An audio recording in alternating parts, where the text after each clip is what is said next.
At 17 hosiery local time aboard the USS Farragut DDG-99, an Arleigh Burke-class destroyer patrolling the volatile Central Caribbean Sea. The tactical action officer received a coded flash message that instantly tore a hole in the fabric of regional security. Intelligence sharing suspended, all joint operations terminated.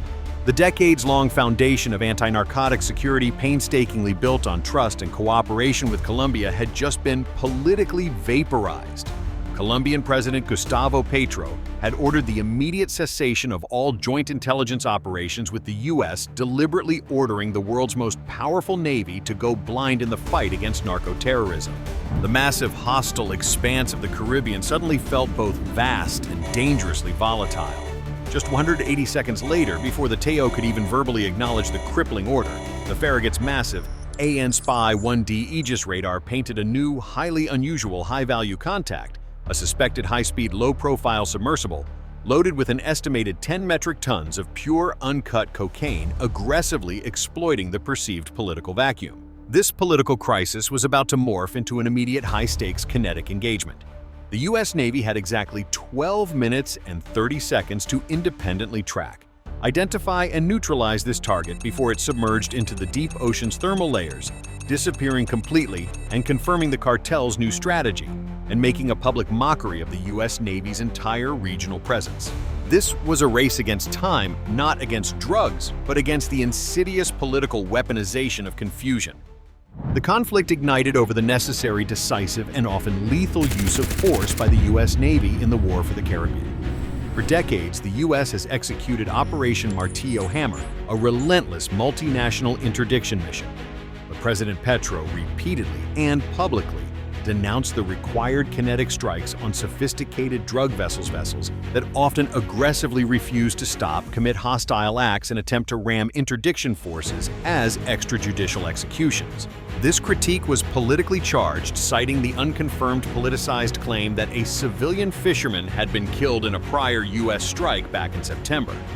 The actual military reality is that narco-terrorist organizations exploit sophisticated custom-built vessels, like high-speed, low-profile vessels (LPVs) and highly elusive low-profile submersibles (LPS) to move billions of dollars in product, directly fueling regional instability and global crime.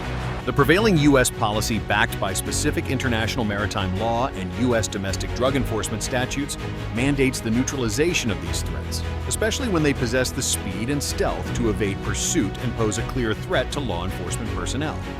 Petro's politically motivated suspension of intelligence sharing, particularly the critical real-time flow of actionable data from the Joint Interagency Task Force South, JIATF South, regarding maritime tracks, was a catastrophic self-inflicted gift to the cartels. The U.S. Navy was instantly placed in the unprecedented position of having its key counter-drug ally deliberately sabotage its core mission. The fight was instantly transformed from a collaborative effort into a desperate solo race to prove that the U.S. kill chain could function perfectly and autonomously, unhindered and unburdened by political gamesmanship or unreliable allies. The true adversary in this immediate tactical sense is the Gulf Clan del Golfo, a ruthless multi-billion-dollar narco-terrorist syndicate that immediately viewed Petro's political stunt as an unexpected, invaluable strategic lifeline. Their strategy is two-pronged: first, to exploit the immediate intelligence gap created by the suspended cooperation, and second, to force a fatal political blunder from the U.S. military by forcing a high-profile, non-confirmable kill in international waters. The psychological warfare tactic, the innocent fisherman claim, was designed not to seek justice, but to paralyze U.S. political will-making commanders hesitate to use necessary lethal force. Their primary tactical threat centers entirely on custom-built, highly elusive vessels, the sleek high-speed LPVs known as go-fasts, capable of sustained speeds over 50 knots, and the even more technologically sophisticated low-profile submersibles LPS or narco subs. These LPS vessels are often built from thick layers of fiberglass and carbon fiber, operating on silent diesel engines and traveling just inches below the surface, a design that renders them nearly invisible to standard surface radar and passive sonar by eliminating a conventional wake and radar signature. These technological nightmares cost roughly $2 million to construct in clandestine jungle shipyards, but carry up to 10 tons of high-purity cocaine representing a street value exceeding $300 million for a single successful run. The Gulf Clan's objective was to slip a handful of these vessels through the intelligence gap in the first 48 hours, proving that U.S. technological surveillance was worthless without Colombian human intelligence, and forcing a long-term political and military retreat from Washington. They mistakenly believed the USS Farragut, a $2.3 billion weapon of war, was about to be relegated to a very expensive, very slow spectator, watching their assets sail by with impunity. The U.S. Navy's operational preparation, which happened in the compressed, frantic 180 seconds between the flash message and the initial LPS contact, pivoted instantly and flawlessly from cooperation to total technological self-reliance, the true untouchable core of American military power. The immediate and overwhelming response was not a political consultation, but a pure technological surge. The first action was the tactical diversion of a pre-positioned P-8A Poseidon maritime patrol aircraft flying at high altitude out of a secure U.S. base in Curaçao. The P-8A's sophisticated AN/APY-10 multi-mode radar is specifically tuned to detect the minute Kelvin wake disturbance, the ripple caused by LPVs and LPSs moving stealthily through the water. This raw sensor data was instantly cross-referenced with imagery from a high-flying MQ-9B Sea Guardian UAV providing persistent long-duration surveillance at 25,000 feet. The Sea Guardian's most critical sensor package in this scenario is its highly advanced Gorgon Stare electro-optical/infrared EO/IR system capable of tracking a boat-sized target from over 10 nautical miles away with crystal-clear cinematic precision, even in the fading light of the golden hour. The USS Farragut's role instantly changed from an interdiction patrol vessel to an over-the-horizon precision weapon platform. Its Aegis combat system instantly and autonomously fused the airborne sensor tracks into its own shipboard fire control picture using the high-speed Link 16 network. The critical capability proving President Petro and the cartels fundamentally wrong was the activation of the Naval Integrated Fire Control Counter Air NIEFCCA network in a surface-to-surface application. This used the P-8A and MQ-9B as forward sensor-enabled spotters for the destroyer's formidable 5-inch 62 caliber Mk-45 Mod 4 gun, a weapon traditionally used for shore bombardment or close-range engagements, but now digitally enabled with the Extended Range Guided Munition ERGM, transforming it into a precision fire support asset with a reach previously unimaginable. The U.S. kill chain was now entirely autonomous, unburdened by political compromise, and impervious to unreliable foreign intelligence. The kinetic confrontation, the moment of truth, began precisely at 1722, just as the sun dipped dramatically toward the horizon, creating the dangerous golden hour favored by narco smugglers for visual masking. The MQ-9B, flying in an optimal orbit at 25,000 feet, confirmed the target classification via its Gorgon Stare EO/IR camera, a squat, dark, low-profile submersible riding just a few crucial inches above the waterline, exactly as predicted by the Gulf Clan's known operational profile. The target was moving at a confirmed 15 knots, desperately trying to reach a known deep-water thermocline 35 nautical miles away, where its minimal heat signature would be completely lost to sonar. The USS Farragut closed the distance rapidly at flank speed, maintaining a safe tactical standoff range to mitigate any last-minute desperate hostile whale action from the narco crew. At 1745, the Farragut's captain received final confirmation from the P-8A's combination of acoustic and magnetic anomaly sensors. Absolute certainty, no fishing nets, no distressed civilians, only the unmistakable signature of high-grade diesel engines running hard and the metallic presence of high-value contraband. The captain confirmed the engagement criteria were met. The rules of engagement were satisfied, and the order was given. Neutralize. The target was too small and too fast for a conventional missile, and closing too dangerous for small boat deployment. Instead, the destroyer's 5-inch 62 caliber Mk-45 Mod 4 gun was brought to bear.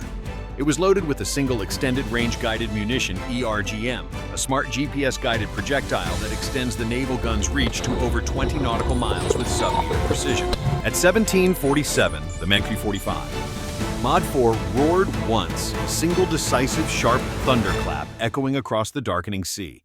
The shell, guided by GPS and firing at a range of precisely 15.2 nautical miles, flew on a ballistic trajectory for a calculated 58 seconds.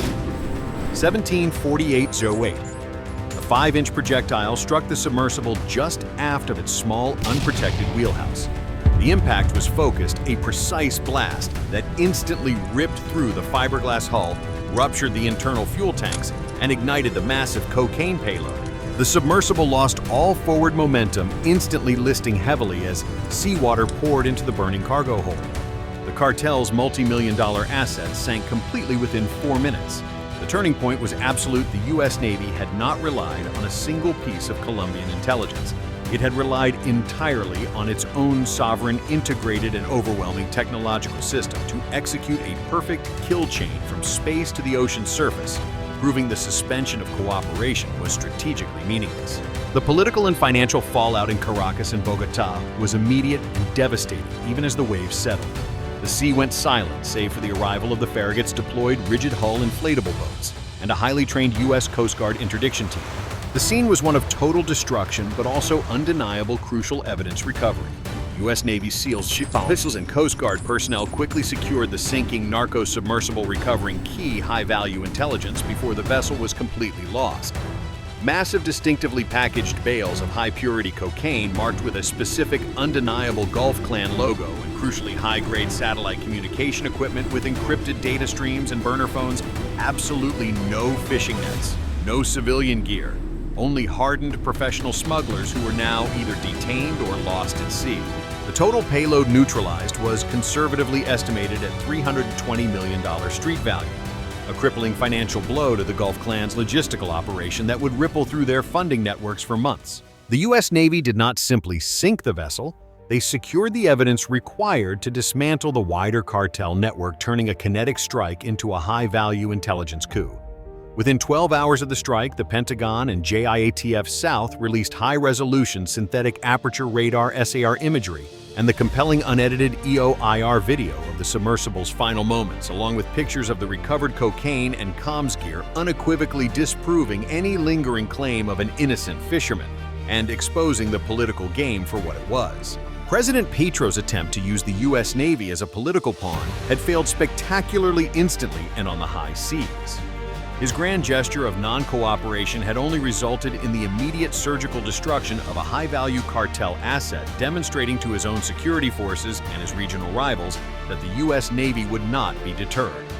The U.S. Navy had chosen a path of self-reliance, and it delivered a result that was impossible for the regime to politically obfuscate. The true critical and enduring takeaway from this sharp confrontation is the absolute defining power of U.S. technological self-reliance and the failure of political leverage against sovereign military capability. President Gustavo Petro attempted to use a decades-old bilateral security agreement as a political lever, strategically believing that by suspending the flow of human intelligence, he could effectively paralyze the U.S. Navy's interdiction mission and secure a temporary moral high ground with his political base. He was fundamentally and catastrophically wrong. The U.S. Navy demonstrated that its integrated kill chain, leveraging autonomous non-cooperative sovereign assets like the P-8A Poseidon and the MQ-9B Sea Guardian for over-the-horizon targeting, is completely independent of foreign human intelligence and impervious to domestic political compromise. The cartel's reckless rush to exploit the supposed intelligence vacuum was their fatal mistake. They ran directly into a system that was faster, more precise, and utterly unburdened by diplomatic constraint. The U.S. Navy's response, a single perfect precision-guided round that eliminated a $300 million threat at over 15 miles, sent a clear, unmistakable, and humbling message to Bogotá and to every narco-terrorist organization in the region. You can challenge our politics, but you cannot challenge our technology.